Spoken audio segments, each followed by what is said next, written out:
नमस्कार शेतकरी मित्रांनो, सोयाबीन आणि कापूस अनुदान राहिलेले जे काही सामायिक क्षेत्र खातेदार आहेत आणि त्या व्यतिरिक्त जे काही शेतकऱ्यांच्या अकाउंटमध्ये फक्त कापसाचे पैसे आले, सोयाबीनचे आले नाही, काही शेतकऱ्यांच्या अकाउंटमध्ये फक्त सोयाबीनचे आले तर कापसाचे पैसे आले नाहीत आणि यामध्ये बहुतेक शेतकरी वंचित आहेत। काही शेतकऱ्यांचं डिसबर्समेंट स्टेटसमध्ये रिजेक्ट दाखवतोय तर ते त्याचं जे काही अनुदान आहे ते अकाउंटमध्ये अजून डिपॉझिट करण्यात आले नाही। मग हे जे काही राहिलेलं सगळं अनुदान हे कधी मिळणार त्या संदर्भात आपण जाणणार आहोत, त्यामुळे शेवटपर्यंत बघा, कुठे स्किप करत नका जा। अत्यंत महत्त्वाची माहिती आपण तुमच्यापर्यंत पोहोचवत असतो। चॅनलला अजून सबस्क्राईब केलं नसेल सबस्क्राईब करा, लाईक करा, जास्तीत जास्त शेअर करा। काही कापसाचे अनुदान याच्यामध्ये 96 लाख शेतकरी याच्यात पात्र झाले होते। आता हे जे काही पात्र झालेले शेतकरी होते याच्यामध्ये शासनाकडून 68 लाख शेतकरी याच्यात ज्यांचं KYC पूर्ण झालं आहे। जे शेतकऱ्यांचं याच्यातनं ई पीक पाहणी झाली होती आणि त्याच्यानंतर ज्यांच्या सातबाऱ्यावर देखील नोंद होती, म्हणजे एक असेल तर एक ऑटोमॅटिक होतं, तर असे 63 लाख शेतकऱ्यांचा डाटा शेतकऱ्यांपर्यंत पोहोचला। त्याच्यातनं 49 लाख शेतकरी हे या पहिल्या अनुदानामध्ये पात्र झाले।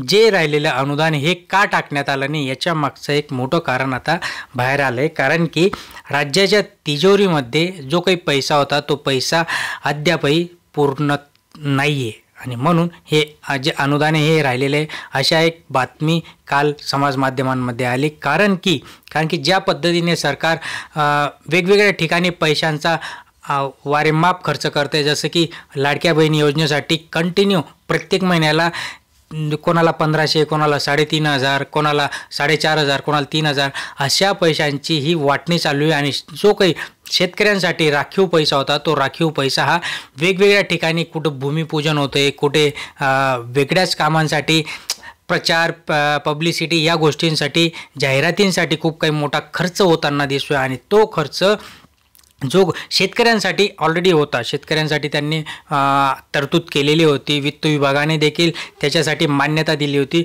आणि हा पैसा खर्च झाला होता। बट आता त्याच्यामध्ये आता यांच्याकडे खर्च झाला, मग यांनी काय केलं, यांनी ते जे काही पैसे होते ते फक्त टप्प्यानुसार, जसं की 50,000चं अनुदान होतं, 50,000च्या अनुदानाप्रमाणे पहिली यादी, दुसरी यादी, तिसरी यादी अशा शेतकऱ्यांना त्यांनी खेळवलं। आता ही पहिली यादी लावली, पण जे काही राहिलेले शेतकरी आहेत, सामायिक खातेदार क्षेत्र असलेले शेतकरी आहेत आणि जे काही उर्वरित शेतकरी आहेत ज्यांच्या अकाउंटमध्ये फक्त एकाच प्रकारचं अनुदान आलेलं आहे, जसं की कापसाचं आलं किंवा सोयाबीनचं आलं, तर अशा शेतकऱ्यांना आता कालच एक दिल्लीला जायच्या आधी मुख्यमंत्री दिल्लीला आहेत, सगळ्यांनाच माहिती आहे, दिल्लीला काही कामासाठी गेलेत, तर त्याच्या आधी त्यांच्याकडून सांगण्यात आलं आहे की जे काही राहिलेलं हे अनुदान आहे, कारण की ज्वलंत विषय जो आहे शेतकऱ्यांचा तो एकतर पीक विमा 2022 पासून बहुतेक शेतकऱ्यांना पीक विमा नाही आहे आणि आता हे सोयाबीन कापसाचं अनुदान। आता हे जर अनुदान त्यांनी शेतकऱ्यांना वेळेमध्ये जो काही राहिलेला हप्ता आहे, राहिलेले जे काही शेतकरी आहेत आपले,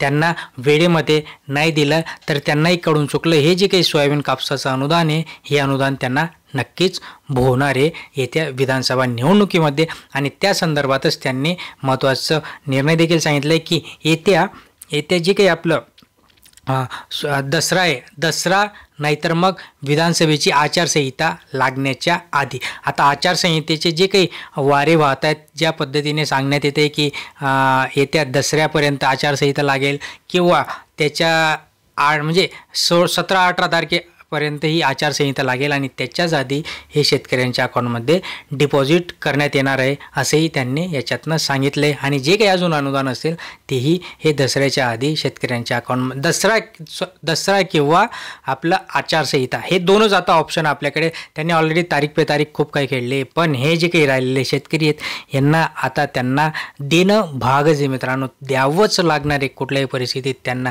भलेही त्यांना कर्ज काढो काही करो, पण त्यांना हे जे काही अनुदान आहे हे आचारसंहिता लागण्याच्या आधी द्यावं लागणार आहे।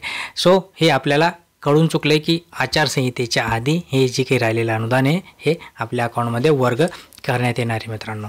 अशाच महत्त्वपूर्ण माहितीसाठी सबस्क्राईब करा, लाईक करा, शेअर करा। धन्यवाद।